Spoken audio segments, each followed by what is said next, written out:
mistakes that people are making that are blocking them, even though, and then they get frustrated because they think they're doing the right thing, and yet they're not yielding the results. Hi, welcome to the Judy Terrell Show, where I explore topics intended to optimize every body 50, 60, 70, and above.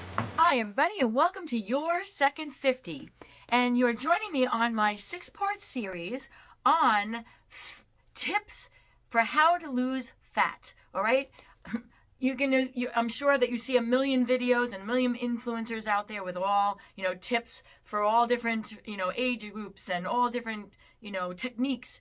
What we're going to get from me in this series is, number one, I work with 50 plus men and women both. And so I'm specifically addressing it to 50 plus. I'm 61 years old myself, and so I have my own life experience and then my experience of my very robust practice in Albany, New York. Secondly, I'm addressing it for the clients I see are smart and they're informed and they're staying abreast of the information that's out there, and they are trying. They are really trying to follow the right science that's going to lead to the fat loss that they're after, and yet they're failing, and that's why they come to me. And so I'm addressing those issues. These are the 6 most common barriers, mistakes that people are making that are blocking them, even though, and then they get frustrated because they think they're doing the right thing, and yet they're not yielding the results. So hopefully by the end of this series, you're going to find these 6, plug these holes in your boat so that you're not leaking water out of them. So if you are trying to lose fat, and not just weight, but fat, then you're going to get some help from this series, okay? So I'm going to jump right in. My first and the most important one is you cannot go below your resting metabolic rate to try and lose weight.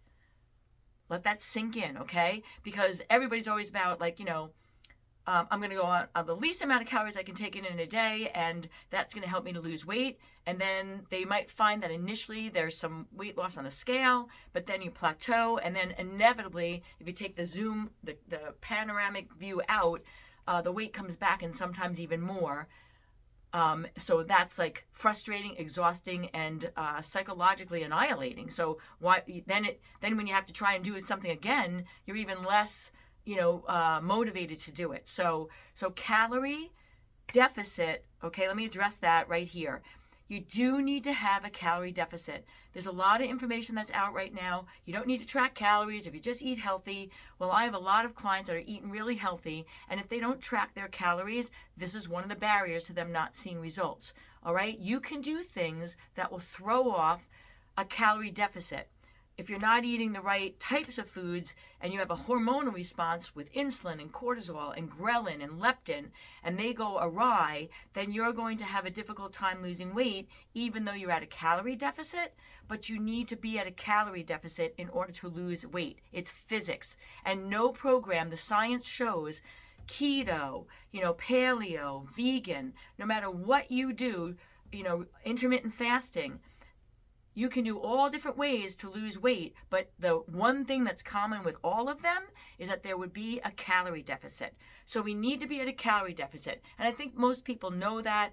That's a blocking point for some people because they think that all they need to do is be at a calorie deficit, but you need to be at a calorie deficit. So number one, let's establish that fact. But here's what I'm seeing that's blocking people, especially over 50, from losing weight, is that yes, you need to be at a calorie deficit, but if you go into too low of a calorie deficit for too long of a period of time, then that is going to be a block to fat loss and weight loss for the long run.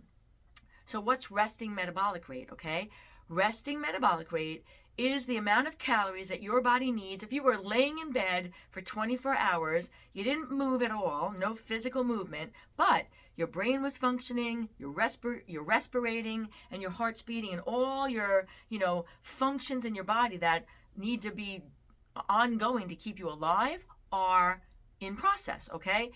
That's resting metabolic rate. So we've got to be able to get a number for what your resting metabolic rate is. Your Second 50.life is my virtual platform that is designed for both men and women over 50 and 60, 70, and 80.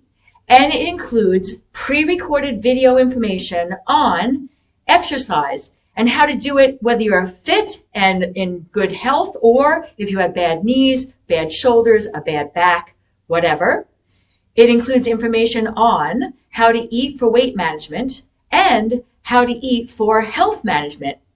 It includes information on the psychology of aging and what do we need to do in our heads, because let's face it, this aging thing is not for the faint of heart. So your Second 50 Life is a virtual platform of resources that you can access at your own leisure, but it also includes 2 times a month live video coaching with me so that you can bring your own individual questions and get individual coaching as well as have access to all the information on the pre-recorded videos. So please check it out because we're all in this together and we got this. All right, if you work with me individually in my office, this machine right back here behind me, I can actually measure that for somebody. You come in, you have to do some prep beforehand, you breathe into this machine, it's measuring your resting metabolism, and then I get a number, and then I know that's their resting metabolism. I have to set their intake at that number and not below it. All right, because that's the key to this video right here, is if you go below your resting metabolic rate, then science shows that, if you do it one day or a couple days a week, intermittently spaced in between, days that you're above it or at it, then you're going to have no harm, no foul. It might even actually help you to lose weight. But if you're trying to set your intake below your resting metabolic rate chronically, consistently, then your body thinks that you are in a starvation mode. It thinks that you're in a famine or in a prisoner of war camp, and it is going to get more energy and work out of less calories. It's going to go into austerity mode so that you can survive. All right, and in the upfront, that may look like that's a good thing, but I've got several examples to call your attention to show that it's not. And one of them is the Biggest Loser show that we've all watched, for, season upon season upon season when it was in its heyday. And people were losing like 24 pounds a week. And, they went from 300 pounds down to 115 or 140 for a male. And we were applauding them. And that's so good. And we were, we use it as inspiration and motivation. But the backside of that story is the recidivism rate for those people was 97%. So what that means is that 97% of those people, after they, the show was done and they were done, they regained their weight, and some of them even more. But what they did was they had measured their metabolisms before they started the show, and they measured their resting metabolisms after they gained the weight back. And what their resting metabolism was anywhere from 500 to 1,000 calories less than when they started, because for a chronic period of time, they went below their resting metabolic rates to lose that weight. And they did hyper exercise on top of it, which added insult to injury, but that's a separate video. But they regained the weight in the long run, and it's now going to be even more difficult for them to lose the weight moving forward because they did a plan that was below their resting metabolism for a chronic period of time. All right? Science shows, I can quote research studies, you can go on PubMed, NIH research outlet, even Wikipedia, and you will find studies that show that if you go into a chronic low, below your resting metabolism, you are going to block weight loss in the long run. And part of the reason is, yes, you're losing weight, but your body's going into its own, tissue to make up for the deficit, and it's going to go into your muscle mass, and it's going to now deplete your muscle. So you're not just losing body fat, you're losing muscle. That leads to sarcopenia, especially if you're over 50, because sarcopenia is a loss of muscle mass below a healthy level. You don't want to set yourself up for that at all.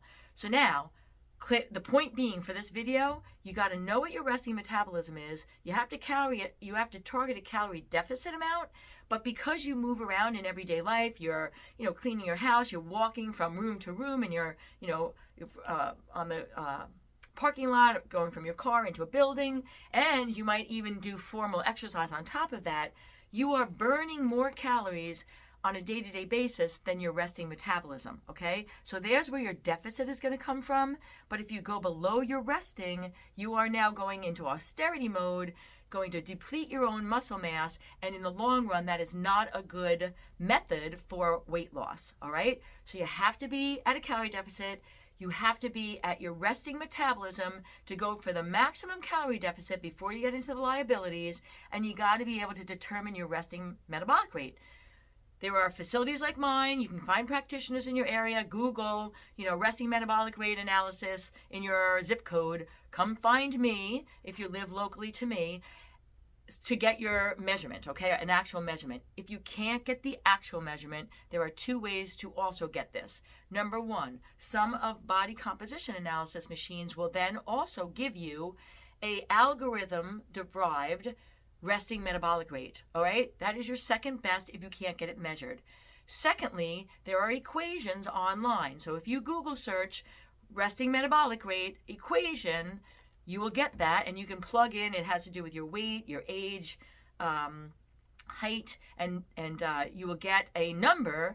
Again, those two second methods are not the most direct. They're not the most. They're not directly measured, but you're going to get close enough so that the accuracy is going to be a number that you can use, and then that's where you set your intake. You don't go above it, you don't go below it until you get to your goal weight, and then you're going to go above it for maintenance, okay? So resting metabolic rate, you got to get to know what that is for you, and then you got to set your intake to not go below that. That is my number one in my 6-part series here on the mistakes that people are making when they're trying to lose fat and they're not successful.